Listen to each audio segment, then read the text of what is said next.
Alrighty, can everybody hear me? If you would, just go ahead and shoot over a message if you're on here and let me know if you can hear me all right.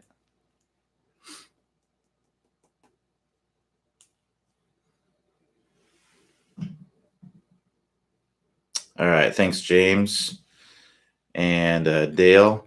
All right, so I just want to go over a couple things really quick. So these are office hours, being here for about an hour today, maybe a little bit more if we have a lot of people in here and there's a lot of questions. So a couple things here. Email settings, you want to make sure that you're going in and customizing your email settings so that you're not getting a bunch of emails maybe that you don't want. So you can do that by going into the website and on the office hours tab, click on that, click customize your settings. And if you don't want certain days, just deselect those and then click save. And that should set it up. So if you have any issues or anything with that, make sure to email support at topspeedgolf.com. And the other thing I want to mention is I am coming at you live from my home office. So if I do have a dog, if there's a delivery to the front door, she's going to bark. So sorry if I may have to go deal with that for a second. So if I disappear, that would be why, if you start hear the dog bark or anything like that. So it's just the nature of doing things live. So yeah, let's go ahead and get started here. So one thing I am going to implement, yesterday I went down to probably about a half hour before the questions that were submitted, by a half hour before we started, and started from there. And I didn't get even close to answering all the questions. So just going forward here, I'm going to start with the questions that come in pretty much at the time of when we started. I'll go a couple minutes before that today. So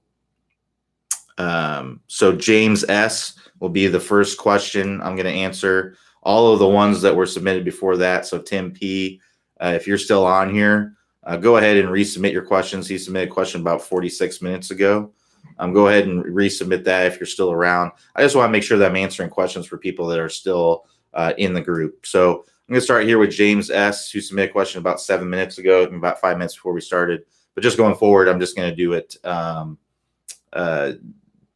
basically at the time of when we start. So a bunch of questions came in overnight. I want to make sure that they're being answered by people that are here and are able to listen to them. So James S.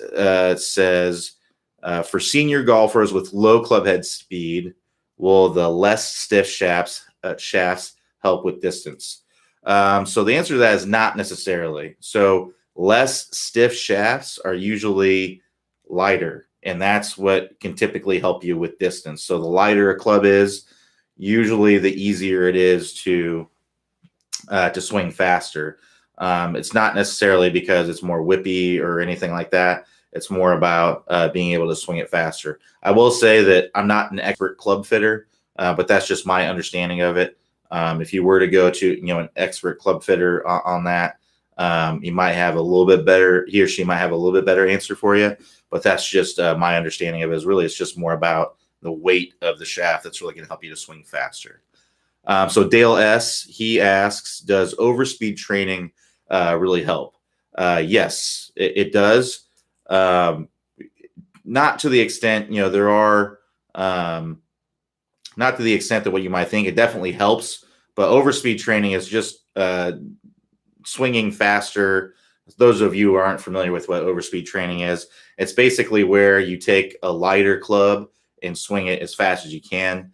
And it's like when you have runners that run downhill. You can run faster when you're running downhill, and you're training your neurological system to run as fast as you can, faster than what you're normal. So that's the same thing as basically swinging as hard as you possibly can with a lighter club. So it definitely helps. I love that it trains your neurological system to swing harder. Whenever you're doing any kind of speed training, you have to go 100%.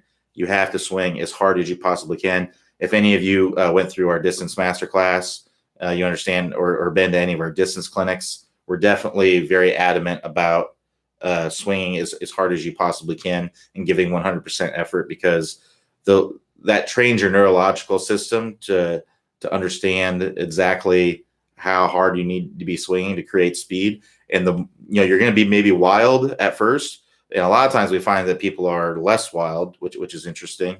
But essentially, that makes your new low level swing, your playing speed. It raises that playing speed, even though your max speed may be a little wild. It raises that playing speed a little bit along with it. So definitely overspeed training works for sure.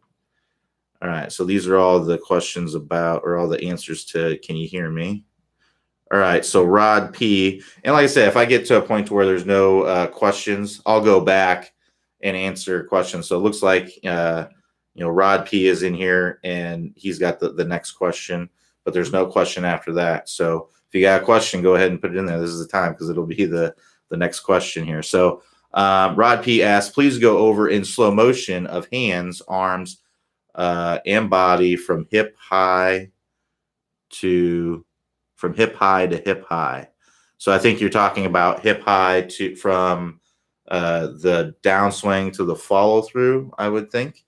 All right, so basically, let me grab a club here, and I will adjust the camera so maybe you can see a little bit lower. So there we go. Let me see if you guys can all see me. All right, so yeah, you can kind of see me here. So I'm going to do my best not to break my glass thing here, essentially. So when you're coming down, when you're about hip level, the club's going to be about right here, and you're starting to square that club face up early. That's ideally what you'd like to do. What that means is if you're squaring this face, that's the left wrist, or the lead wrist, is kind of turning down to square up that face. So see how I'm turning my wrist here, and see how that's turning the face. So that's the feeling that you want to give. This is the part of the move section where you're coming down and you're turning that face. And then from there, it's a lot of body rotation as you're coming into impact. So the hands are coming down and they're getting really, really low. And they're reaching about their lowest point when they're in front of your trail thigh here. And at that point is when you're going to start to turn up, because you're starting to push into the ground to rotate the body open, and everything's turning up. And now as you come into impact, you have forward shaft lean, and you got that club face nice and square, and the club releases out in front. So as the club is releasing, that's about when your hands are getting at about waist level, is when the club is releasing in that straight line release position. And then from there, you just kind of go all the way through in the full finish. So hopefully that makes sense for you, Rod. But yeah, the main thing there is getting that club face to square up early so that you can rotate as you're going into impact. And if you really want to work on that, you're going to want to go to the move section and work through there. That's really going to help you to get that. All right, so let me get a drink here real quick.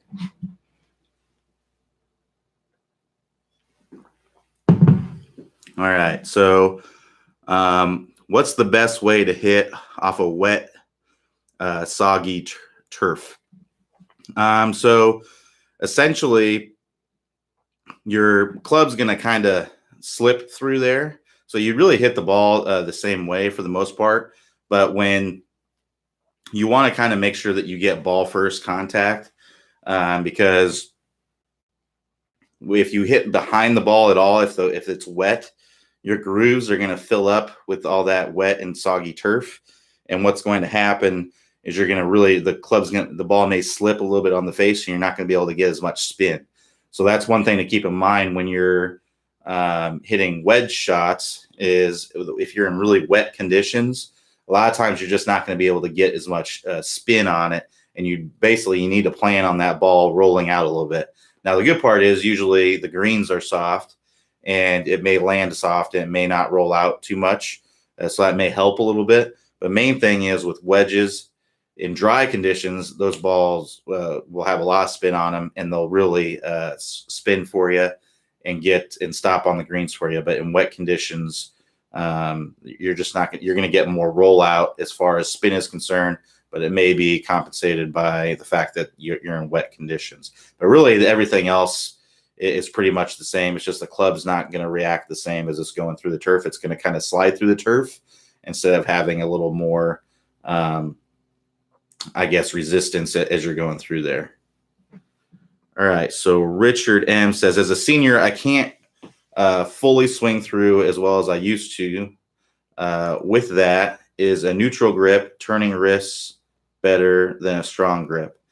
So really, grip wise, you just got to find there's no grip that's necessarily better than any other grip. Tiger Woods uses more like a neutral grip.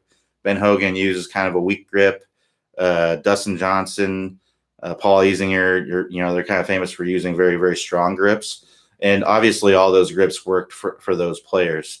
So the only reason I would necessarily recommend kind of a stronger grip for a lot of people is because slicing is a prominent thing, and a stronger grip helps you to close the face a little bit better. It makes it a little bit easier to close the face, but not necessarily. I mean, you can have a neutral grip and close the face. So what I'd recommend doing is that I would just go out and practice, hit some balls with a really weak grip, and hit some balls with a really strong grip, and hit some balls with a neutral grip, and find what gives you the best results. And, go from one end of the spectrum, really, really weak, and then go to the other end of the spectrum, a really, really strong, and find what is the best grip for you and what's the most comfortable for you and what gives you the best results. And that'd be the grip that you want to go with. There's no one neutral, strong, or weak grip that's the best, a blanket statement for everybody. So I definitely go and try that out. All right. So Chayapod, I apologize if I mispronounced your name, but he asks, or she asks, turning the face, squaring it up makes the swing steeper, right? But we also want to shallow the downswing. So where's the balance? So turning the face doesn't actually steepen the shaft. So that's a different wrist motion. So shallowing the club is basically, if you're talking about that's pronation, right, and supination. So that's the turning of the wrist. That's this kind of motion of the wrist. Whereas squaring up the face is this motion. So it's two different motions. This, if you're just doing this isn't making the club go steep. It's this that makes the club go steep.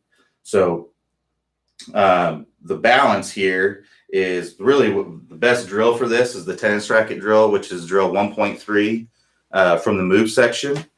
And that's where you're doing both. You're getting this tennis racket to point up to the sky, and then you're getting to turn out away from you. And that's the turning the handle down. So if you look at it, I guess this would probably be the best angle to look at it. It'd be from right here. You're seeing how I'm turning the handle down. See, I'm turning it down, and then I'm flattening it out. So that's the tennis racket drill, and that's really the balance that you want, is that right there. And then from there, it's just in the slot, and you just turn into impact. So it's two different wrist motions, basically, that gives you that. All right. So Serge says, once you say that the compression line is the most important piece of the golf swing, since it represents a point where the body stops and club pass through. I mean, it's obviously a very important piece of the golf swing. It's one of the 5 pieces of the top speed golf system. I wouldn't say I would necessarily say it's the most important piece, but it's definitely an important piece. You want to have everything nice and lined up there. And the body isn't necessarily stopping at that point. It's definitely decelerating. And the arms, really where everything kind of comes together, is in that straight line release position. If there's any sort of where you really see a stall, and Rory McIlroy's swing is very representative of this. If you go and take a look at his swing, you look at when the club is releasing. So that's the straight line release, when everything is releasing 45 degrees out in front, the arms, the hands, the club, and everything is pointing 45 degrees out in front of impact. That's when you're seeing everything kind of synced up at that point, and that's when you usually see a stall. So it's very evident in Rory McIlroy's swing. It's less, it's more subtle in other swings, but that's really when everything's kind of stopping. You're body in the compression line into impact, your body is definitely decelerating and your arms are accelerating through. But nothing is coming to a stop or anything like that. But I agree. Yes, the compression line is a very, very important part of the golf swing for sure. All right. So Stefan says, what part of the ball do I look at when striking the ball? Does it change based on club? So that's a great question. So the part of the golf ball that you want to look at is the part of the golf ball that you're wanting to hit. So in most cases, that's going to be the very back portion of the golf ball. If you're just trying to hit a standard straight shot, the very back portion of the ball is where you're going to want to be looking. But let's say you're trying to hit a draw, and that ball's got to start to the right and then curve to the left. Well, in that case, you may want to look at kind of the inside portion of the ball. So that way you're having the face a little bit open, and then you're kind of feeling like that club, that face is wrapping around there, and you're hitting that inside of the ball, and the club is wrapping around it. Same thing if you're trying to hit a fade, you may want to feel like the face is kind of coming in like this. You're hitting the outside of the ball, and it's kind of wrapping to the inside of the ball, and that's what gives you that slice spin on there. So it really depends on the ball, on the part of the ball that you're trying to hit. I definitely try to keep your eye on that. What I see a lot of times is people are so focused on their takeaway that they watch the club go back in their takeaway. And honestly, I really I would discourage that for sure, because you want to keep your eye on that golf ball. They've been studies about quiet eye, and basically what that means is your best athletes, they're very, very focused on something. They're not moving their eyes around. So the more you move your eyes around, the harder it is to hit something. So if you keep your eyes very quiet and fixed on something, you're going to have a lot better success typically in hitting the ball. So definitely give that a try for sure. Just keep your eyes on the part of the ball that you're trying to hit. That's also for putting. Obviously back of the ball, staying really focused on that. It's really, really important for putting as well. So Rod P on here again says, thanks for answering my question, but at what point do you lose lag angle? I think you called UD. Great question. Where you start to lose lag angle is what we call the max lag position. So basically what happens is in the downswing, you're going to be creating this sharp angle. So I'll try not to hit my glass thing here. So you're in the downswing here, you're going to be creating a sharp angle of lag, right? And then from there, it's going to start releasing. So that's what we call our max lag position. So the max lag position is where the club and the arm create the sharpest angle.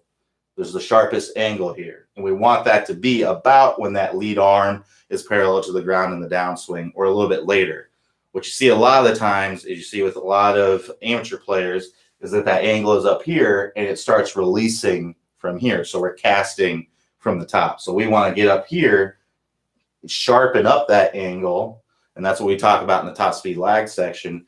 And then from here is where the angle actually starts to get bigger. Now, a lot of people think that, or a lot of people not necessarily think, but it's the understanding that starts happening. You're not releasing the lag until you're way down here. But in reality, it's actually happening from when that lead arm is about parallel to the ground. It just doesn't look like it because it's happening so slowly at first.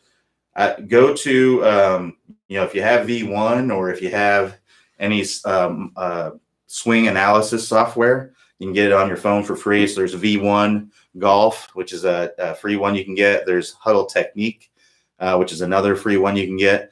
And you can load pro swings on them. Now just take a look at any of them. Measure that angle of the arm and the club at the top of the swing, and then find where it actually gets the sharpest in the downswing. You're going to find that's going to be about when that lead arm is parallel to the ground. And then from there, you're going to notice how that angle starts to get bigger and bigger. Even though it's happening very, very slowly, it looks like they're holding it off, but in reality, the club is releasing from there. So keep that in mind. It's not going to feel like that, most likely. It's going to feel like you're generating lag a long time in the swing, and then it's releasing when your hands are getting to contact. But in reality, that's what's happening on camera for sure. All right. So Tim says, hit most shots off the toe. What corrects this? So as far as a swing problem, technique problem, there is, countless things that could be happening there. And it's really hard for me to know without seeing your swing. But one thing that will help really well, and I'm only going to answer this question once today because I answered it like 3 times yesterday. But basically what it is you have to adjust your feeling to get the desired result that you want. So if you're hitting it off the toe, an adjustment of your feeling. So right now you're lined up to it and you feel like you're going to hit it off the center of the face, but the reality is you're hitting it off the toe. So what you want to do is you want to adjust your feeling to be hitting it off of the heel. So line up to the ball as you normally would, and then intentionally try to hit that ball off the heel. And that will likely move that strike closer to the center of the face. And you want to make an adjustment from there. So let's say that you hit it, you intentionally tried to hit it off of the heel, and you actually hit the ball off the heel. Well, at that point, just ease off of that feeling a little bit, and that will get you closer to the center. Now, let's say you still hit it way off the toe. Well, at that point, you're not exaggerating it enough. Exaggerate that feeling anymore. You may even want to feel like you are going to miss the ball to the outside because you're hitting it so far off the heel that you may miss the ball. That's completely fine. I would much rather you completely overdo something than ease off of it than to try and do it little by little by little. So try to hit the ball off the heel. Don't line up on the heel and try to hit it off the heel because you're going to self-adjust, and most likely you're actually going to hit it off the toe even worse because subconsciously you're thinking, I'm lined up on the heel, I'm going to hit it off the heel. So line up whatever you normally do. If you normally hit off the heel, that's fine, or line up on the heel, that's fine. But line up as you normally would, and then try to do it from there. And this is something that's called variability training. So once you get good at that and you're able to control that, I would try to hit the ball all over different parts of the face. And what that will do is that will give you an overall better understanding of where the center of the face is. And it will also help you to be able to make adjustments down the road because your feel is going to constantly change. You're going to have times when you're hitting it off the heel all the time and you feel like you're hitting off the center of the face, and you're going to need to make another adjustment to, get the desired result that you want. And this is the kind of stuff that we do in the ball striking masterclass as well. This is the kind of practice that we do to really help you with your ball striking. All right. So Richard M here. What does the release look like with a strong grip? So release, it looks the same. You're still releasing the club out in front. So we'll do a little demonstration here. So I don't know if probably angle it down a little bit lower so you can see. There we go. You should be able to see me here. All right. So I don't have a ton of room in here, but I can show you basically. So if I have a strong grip, so a strong grip would be me turning my hand all the way this way. So that'd be a pretty strong grip right there. So right there, that's a pretty strong grip. So I'm coming in, here's impact, and there's the release, right? So that is the same as, let's say I have a really weak grip. So there's a really weak grip. Thumb is going pretty much all the way straight down the shaft. So there's that. And then I'm coming into impact. There's impact, right? And then there's the release. So it really doesn't look any different. It's just how you grip the club. You just got to find what works best for you. All right. It's a good question there. All right. So Serge again here says, I think that I cannot be overstated, and I feel the focus on the ball throughout the swing is not covered enough. Thanks for the question and answer. Any drills available to work on the quiet eye in the golf swing? I can't remember if there's actually a drill in there, but there is a video, I think, where Clay talks about the quiet eye. If not, that'd be a great topic for a video if we don't have it on there. If you actually go to the website and search, there's a great search engine on the website. If you're ever, I will tell you guys this, and gals that are on here, if you're ever looking for a particular video on a particular subject, for example, if you just have kind of a question like, where should I focus my eyes or where should I look? We most likely have a video that pretty closely answers your question if you just use the search engine on the website. So in the upper right-hand corner, about any page on the website, there's a link, there's a space there, search bar that says search the website. And I would just put in a keyword that I think will help you. So in this case, you could put in focus and you'll get that video. I believe you'll get that video where Clay talks about where to focus when you're hitting the ball. I'm not sure if he talks about quiet eye in there, but I know we have a video on where to focus. So I'd check that out. If not, well, definitely quiet eye would be a really good video for that. There might be a putting video where he talks about it. You might want to search quiet eye and see if you find anything on there. Not sure if you will, but I think there might be a putting video where Clay talks about quiet eye as well. So maybe check that out.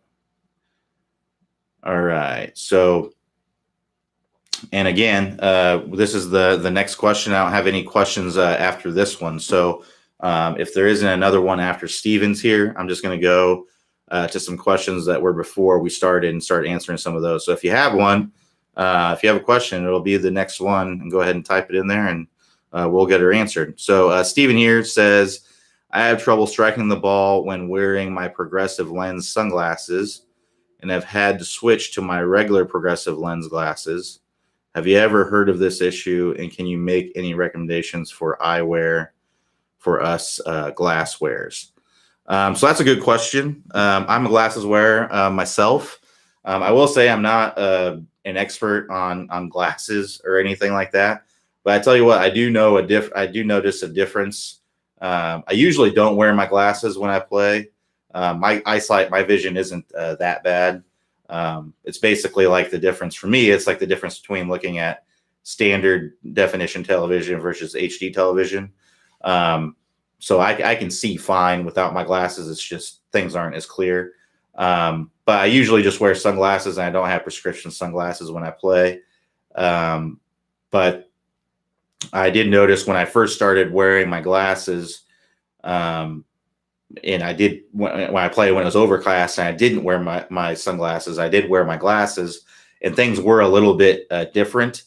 The ball just seemed to look a little bit different, and I did struggle a little bit. But I will say after some time, and it's been several years since I started wearing glasses, I got used to it. So that would be what my suggestion would be, is just to use, and actually I filter in between using my glasses and not using my glasses. I don't really have any issues anymore.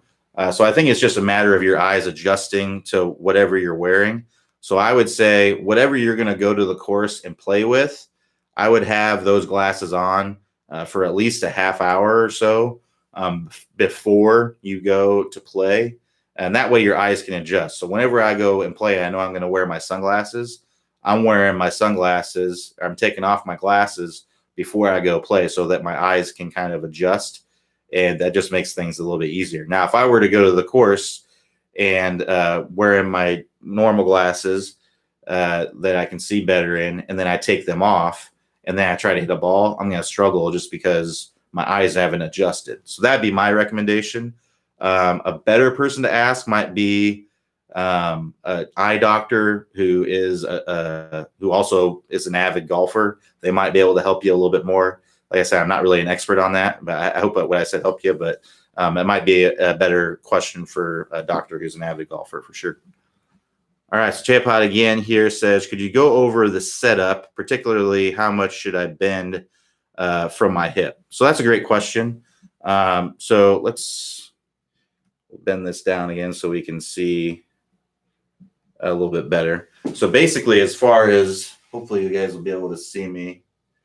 I can't really. Let's try to bend this down a little bit more. There we go. So basically what you want to do is you just want to have your arms kind of hang straight down. So if you were just kind of stand straight up, get in your stance here, get a little bit of flex in the knees, and then just kind of drop the hips back. And then your arms should basically hang straight down. And you should have about a fist width between your hands and your legs here. And that's pretty much exactly where you should be bending down to. That would be a pretty good posture right there. So this is, the lengths of the clubs are different. So your driver, you're going to stand more upright because you're going to be reaching a little bit more because it's a longer club. And then a wedge, like what I have here, it's shorter, so I'm going to be bending over a little bit more. So that's basically what you just want to do is stand like this, in your stance, get a little bit of bend in the knees, drop the hips back, and then let your arms kind of hang straight down. And that's pretty much exactly where you want to be. So hopefully that helps you. All right. So Steven says, what are the best drills for those of us who are stopped rotating through the swing? So really the best drills are probably going to be the move, shallowing out that club, because that's basically what happens is that we come down steep and then we kind of stand up. That's what I usually see is the hips kind of go toward the ball. So let me demonstrate that a little bit here. We'll bend that camera down again here. All right. So what's happening is that as we're coming down, we're getting steep, right? So this is steep. The club is pointing more straight down to the ground. This would be shallow and this would be steep. So we're coming down steep. Now from this point, in order to get down to the golf ball, there's going to be a couple things that we got to do. We're going to have to compensate. So a lot of people will keep on going this way. This is an exaggeration, but they'll keep on going this way and they'll come over the top. A lot of people, to get this club to come back down on plane, what they'll do is they'll stand up. So they'll do this to get the club to come back down on plane, and then they stand up. There's no rotation here, because when you're standing up, you can't really rotate. So what you want to do is you want to get this club to shallow out, get that club face squaring earlier, and then from there, you can stay in your posture and rotate into the ball and be able to get forward shaft lean and compression on the ball. So I'd recommend doing, there's actually a new video that Clay came out recently on shallowing out the club. I think that is a great precursor to the move section. So I would go to that video, go to the new videos on the homepage, and there's one on shallowing. Click that one, watch that video. It's going to help you really understand a better demonstration of what I just did of what it means and exactly what you want to do with it. And that's what's going to help you to get that rotation through the ball. Now, if you're someone who's already shallowing out the club and you're just not getting that rotation, you need to learn to use your legs and push with that lead leg, or you may be standing up even though you're shallowing out the club. So that's going to be early extension. You want to go to our early extension section and check that out. And then, like I said, if you're not using your legs enough, you want to get the feeling. There's a great video on the website. It's Kick the Clutch, and it's also the compression line section is being able to use that lead leg to push. But yeah, the compression line section is also a good one to go through. But if there's a great video on the website, I think it's called like Kick the Clutch or something like that. That's going to help you to really get the body to rotate open. So I'd check out that video as well. Just search clutch on the website. There's a great drill in there to work on that. All right. So James here says, more about lag. How do you physically hold back the release at waist lie? I get it close by releasing my right elbow is next to my chest. So James, we're not actually physically holding off any sort of release. You want to generate that lag, and then you want to release it as quickly as you can. If it's releasing early, that means most likely, it's kind of a recurring theme here. You're probably steep in the swing. So when you are steep, let me back this up again. So when you're steep like this, you have to flip to shallow the club out late. Otherwise, you're just going to stick it right into the ground, right? So what you want to do is you want to make sure that club is shallowed out. And then from there, that's going to help you to get this club to release out in front. Because if you're coming down steeply, so let's pretend we're looking at that view, I'm coming down steep. What I have to do is when I stand up to get this club to come down a plane, that I release the club early, right? So what I got to do is get this club to shallow out and then square up that face early. And now I can come into impact and I can get this club to release out in front. So that's essentially what I see happening most of the time. So check yourself on camera. Make sure that you're shallowing out the club. And you don't want to ever feel like you're holding off a release. You want to feel like you're generating lag. So you're storing up all this energy and then you're releasing all that energy. If you're feeling like you're having to hold things off, that means that you're fighting physics and you're fighting the club from releasing because you're coming down steep, and because you're standing up, you have to release that club early. Otherwise, you're going to dig a hole in the ground, basically. All right. So John C here says, when addressing the ball, where should your hands be in relationship to your body? In other words, should they directly be in line with the top of your hips? Really, they just need to be hanging straight down. So it kind of goes back to the setup question from before. So it's really just where your arms kind of hang straight down.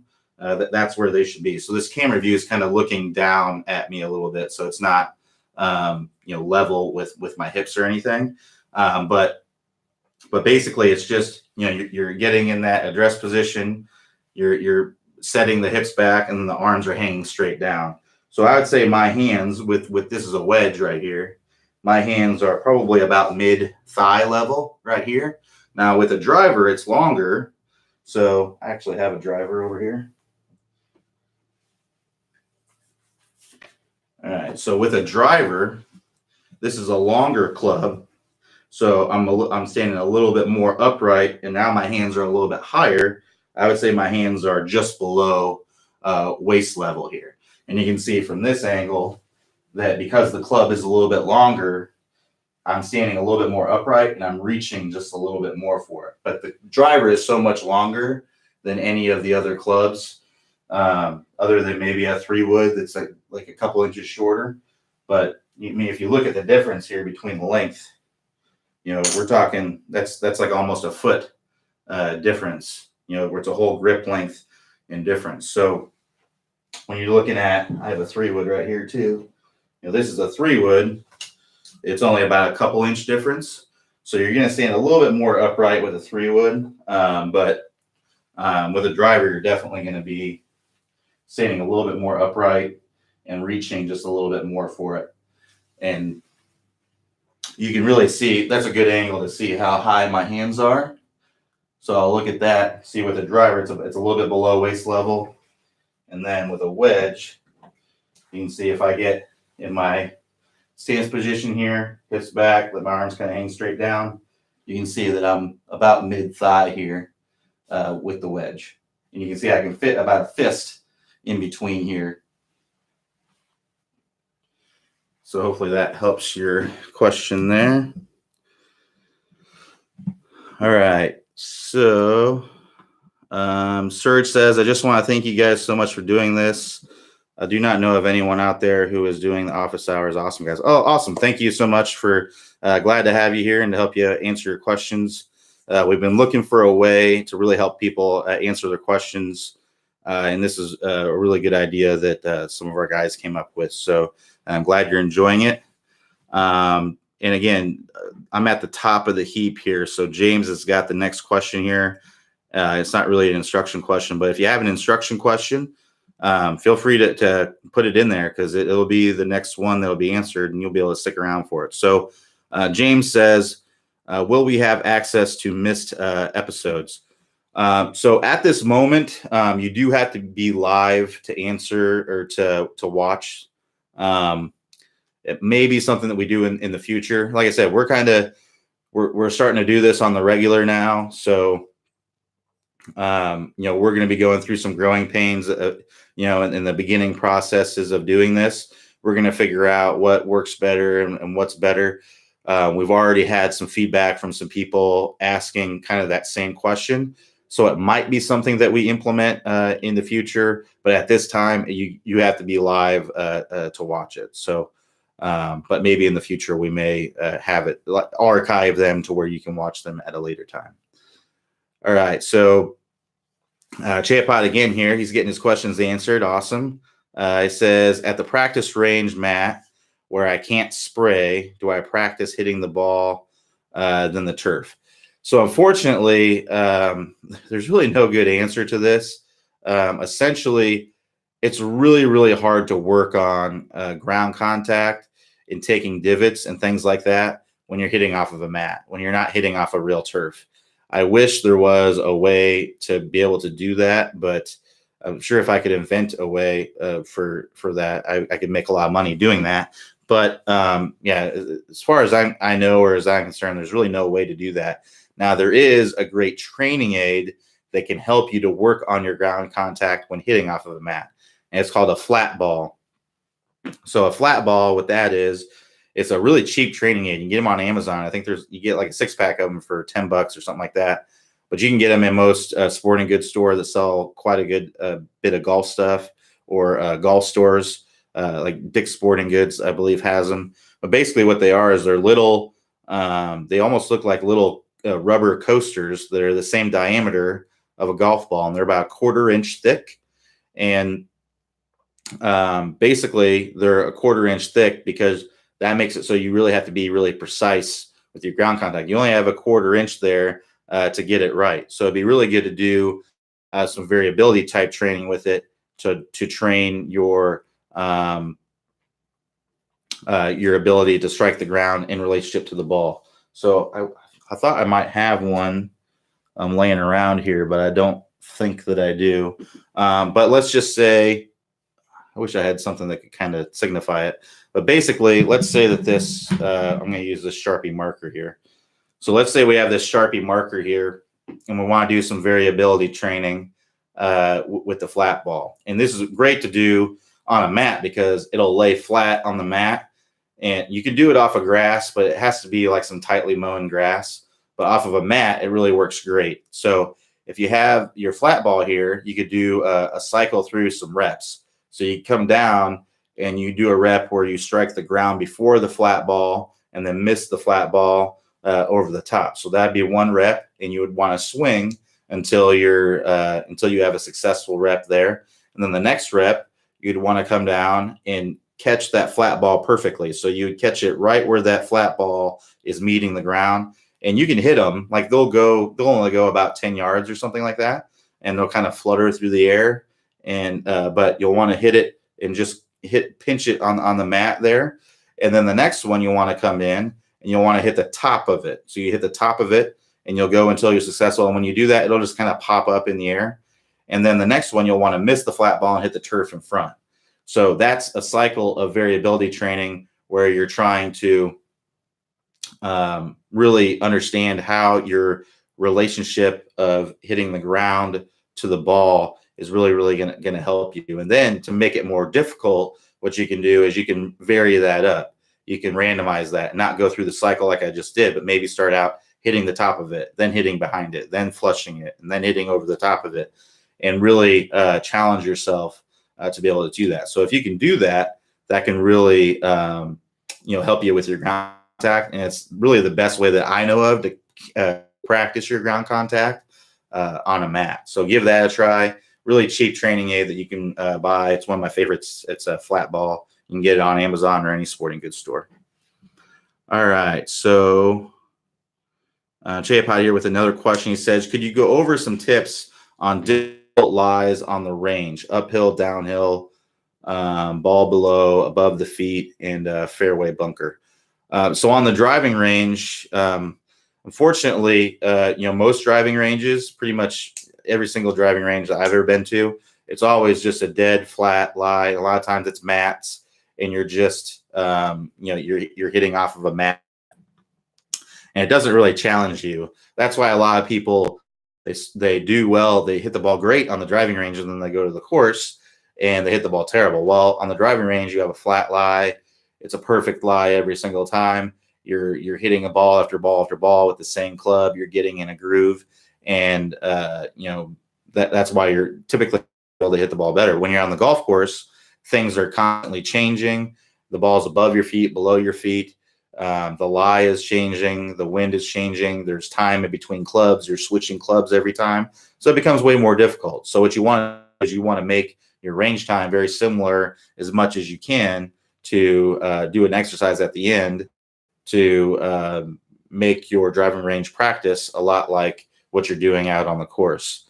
So that would be, for instance, trying to play the course when you're out there. But there's certain things that you can do, like, a lot of times you can't practice an uphill lie at the range, or you can't practice a downhill lie at the range unless they have some sort of facilities. So basically, an uphill lie, what you want to do is you just kind of want to match your shoulder angle to the lie. That way you can kind of hit, not hit into the ground, not into the, let me scoot back a little bit here so you can kind of see what I'm talking about. So if you are, down a little bit more, on an uphill lie, you'll want to kind of match your shoulders with that. And so you can stay even with the lie as you're coming up, and try to make sure that you're getting your weight to go forward, because you're going to tend to want to fall backward, right? So you're going to want to tend to make sure that you're getting a good weight shift to your lead side. So the other perspective is when you're hitting a downhill lie. So again, you want to kind of match your shoulder angles to be a little bit more steeper down. That might end up putting you in more of like a vertical position. So that way you can hit down and through the ball, and you're going to need to kind of try to feel like you're keeping your weight more centered as you're going through. So that way you don't fall forward too much and end up topping the ball. So that's uphill, downhill. Side hill lie, if the ball's above your feet, typically you want to choke up, take an extra club, choke up on the club, and pretty much everything else is the same, except that ball is going to tend to want to curve to the left on you and go to the left on you. It's going to tend to want to draw if you're a right-handed player. And then the same thing goes if the ball's below your feet. You may even want to choke up then, just to give you a little bit more control, because it's going to be a little less stable with your feet. But you can use a normal, you don't have to choke up and club up or anything like that if you don't want to.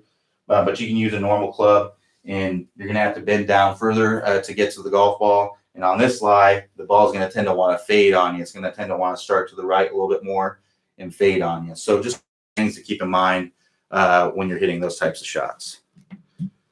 All right. Take another drink here. All right. So Rod P says, is there any manipulation of the hands in putting? Putting help seems like a forgotten topic. Well, I mean, so typically you don't want to manipulate your hands.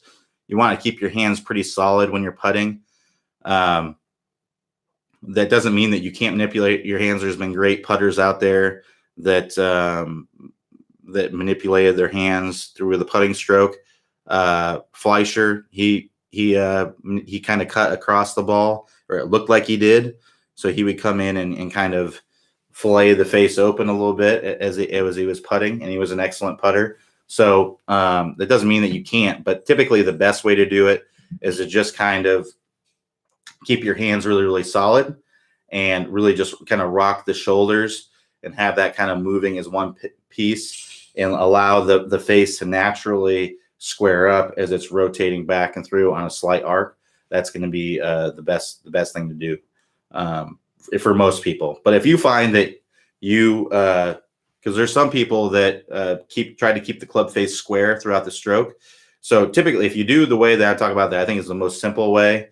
The face is going to open a little bit as you go back, and then as you're coming through, it's going to close a little bit. So for some people, they like to keep that face square. So if you do that, you are going to have to manipulate the face with the hands. But I don't recommend that just because I think it becomes even more timing based because you're having to time that manipulation of the hands instead of the natural rocking back and through of the stroke. So, try either one and see which works best for you. But I imagine for vast majority of people, just that standard rocking the shoulders, naturally arcing and naturally opening and closing of the face to getting that face to square up every time is going to be the most consistent. All right, so Chapot again here, he says, any tips at the range that would help me transfer swing to the course better? Swing at the range almost always better. So that's kind of exactly what I was talking about a minute ago with your question about hitting uphill, downhill lies and side hill lies and things like that. Is to practice those types of lies, you're going to have to go, if your driving range doesn't have that available, you're going to have to go to a different part of the course or practice those. Maybe if you find yourself out on the course and you find yourself on a side hill lie and there's nobody else around, maybe throw a few balls down and kind of get some practice in right there.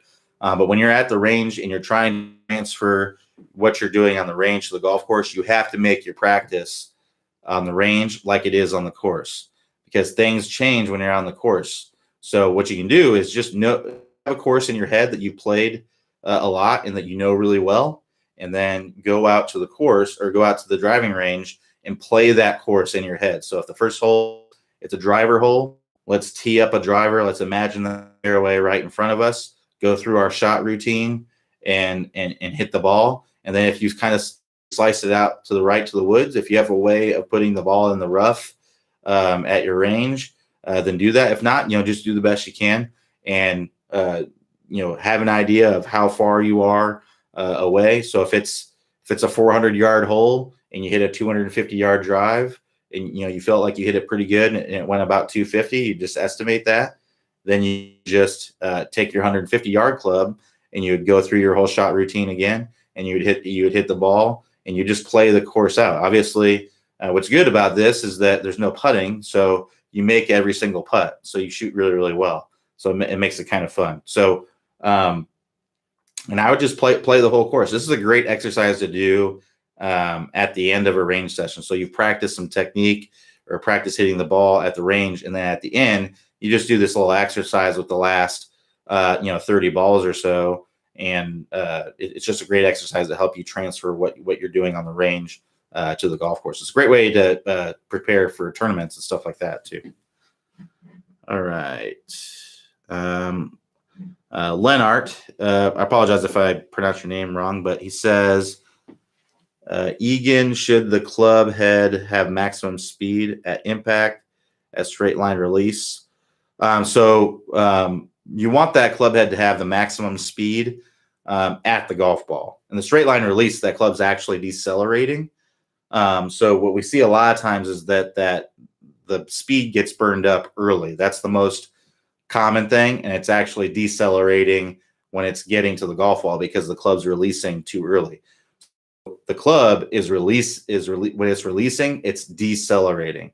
So if you're releasing earlier, releasing at the golf ball, that club is most likely decelerating before it's getting the ball to the golf ball. What we want to do is we want to make sure that we're releasing that club out in front so that maximum speed is happening at the golf ball and not before the golf ball. All right, so Ralph D here, he says, I have a tendency to pull some of my shots. What are the most common causes and how can I adjust? So a pull caused by a club face that is closed and a path that is too much out to in. So the first thing I would do is I'd work on your club path and getting that club path to more neutralize. So an out to in club path would be basically like an over the top swing. So the best drills that you can do for that would be to go to our slicing section. Even though it's not a slice, it's still a product of a slicing type of movement. Because the only difference is that you're coming in with the club face closed and someone who's slicing is coming in with the club face open. But your club path is most likely very, very similar. So go to our never slice again section and work through there to get that club path moving more from the inside. If you can get to where you're getting the ball to start to the right and then turn, or if you're right-handed, to start to the right and then turn to the left.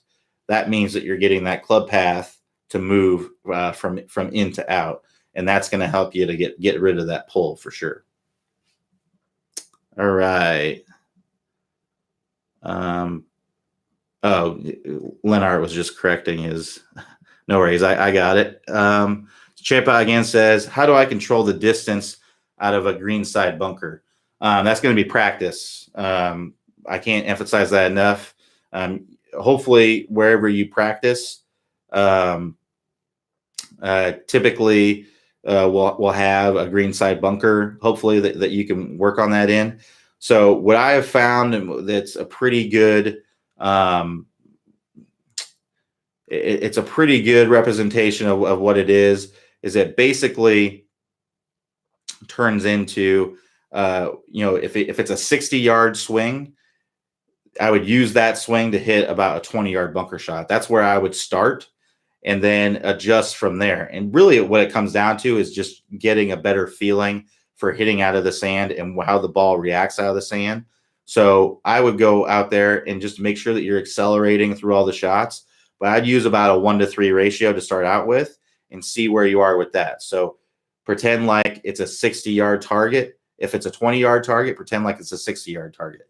If it's a 10-yard target, pretend like it's a 30-yard target, and take that the kind of swing that you would take with a 30-yard shot and see what kind of results you get. If you hit it a little bit too long, then your ratio might be a little bit different. But that's what I would start out with. But everybody, it's a little bit different. Depends on how much sand you like to take. Obviously, if you take less sand, you're going to catch more of the ball, and it's going to go a little bit further.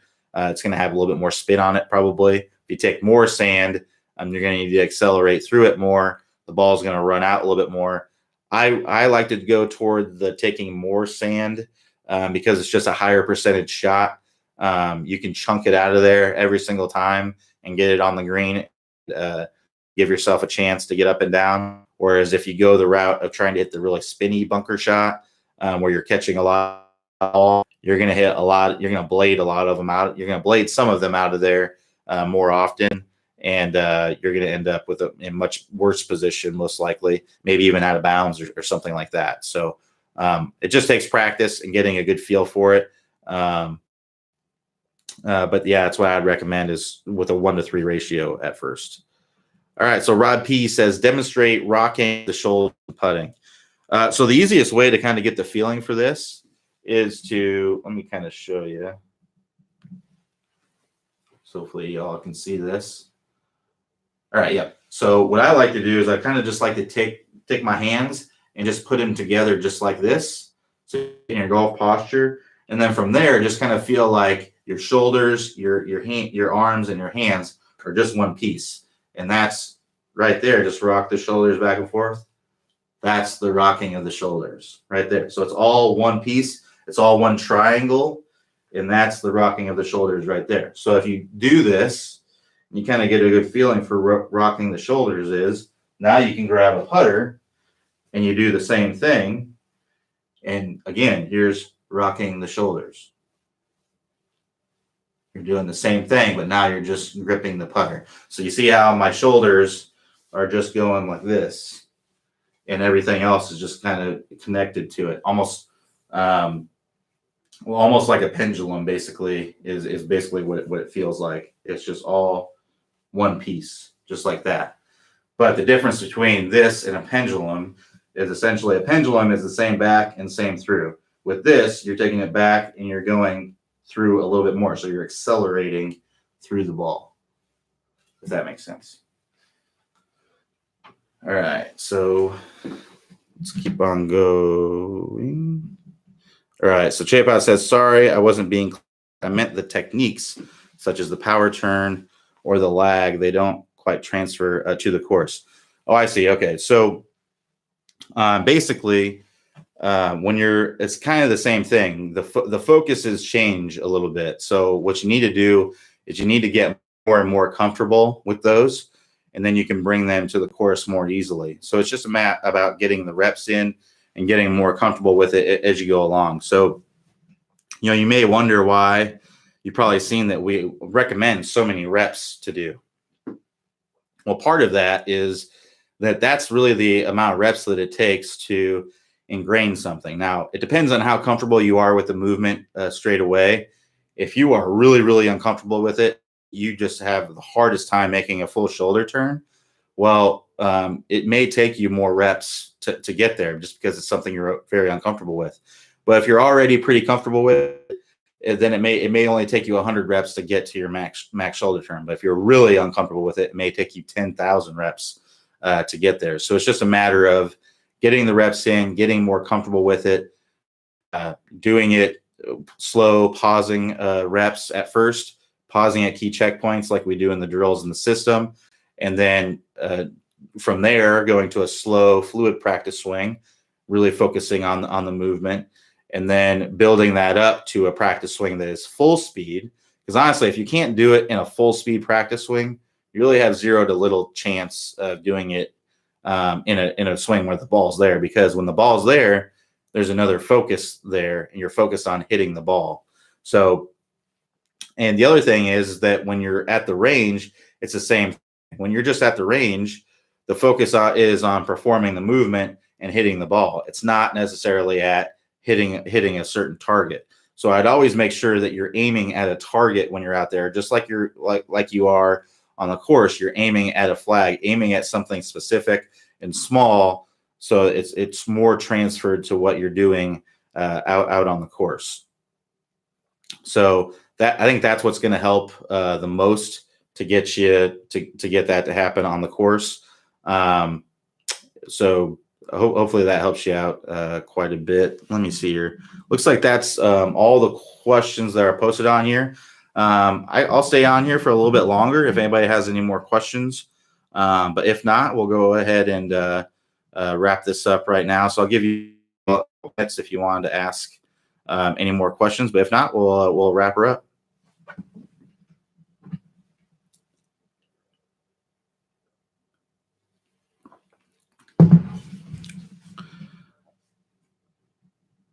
All right, Steven says, I'm relatively new senior golfer and find that I hit my irons well, but struggle with longer clubs.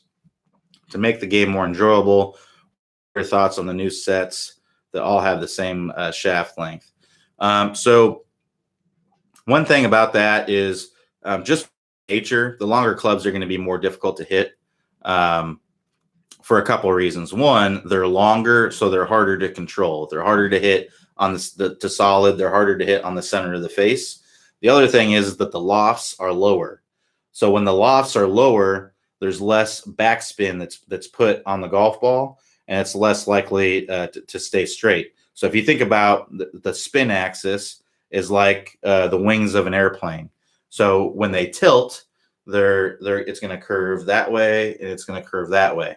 So if the ball has more backspin, it's going to be more resistant to tilting. So that's why it's a lot harder to slice a wedge than it would be your driver. You're definitely way easier to do it with a driver. So that's the other thing, is that there's more backspin with higher lofted clubs, so they'll typically fly straighter. So it's just a matter, since you're relatively new, it's just going to be a matter of getting more comfortable hitting those shots. What I will say, if that's something that you really, really struggle with, go to the range and hit those clubs a lot. Hit the driver a lot. Figure out what it is that's causing you the issues. Pay attention to what's happening and see if you can find a tendency. So let's say you're hitting your driver, and most of the time you hit it really bad because the ball, it just slices way to the right. Well, you'll want to go to our website and let's take a look, and we have courses on about every major issue in the golf swing. And if it's slicing, we have a never slice again section. Go to that section and work through that with your driver. And, a lot of times we have a tendency to go to the range and practice the things that we're good at, maybe because it's more fun, and we don't practice the things that we're not very good at. But that doesn't really make us a better player. We got to practice the things that we're not really good at, especially if it's a big part of the game, like driving, long game. That's a huge part of golf, and that's really a lot of times what separates really good golfers from bad golfers. So, or from guys that, higher handicap players, is that they just don't have the distance. So if you go there, work on that driver, one, it's going to make the game more enjoyable if you can get that working better. It's also should lower your handicap quite a bit, so it's going to make things a lot easier for you. So let's see here. It looks like that's about it.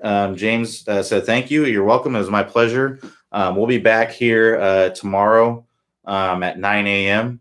So if you all want to join me again, that'd be fantastic. And we'll keep doing these in the future. So think about the questions that you want to ask tomorrow, and we'll talk to you then.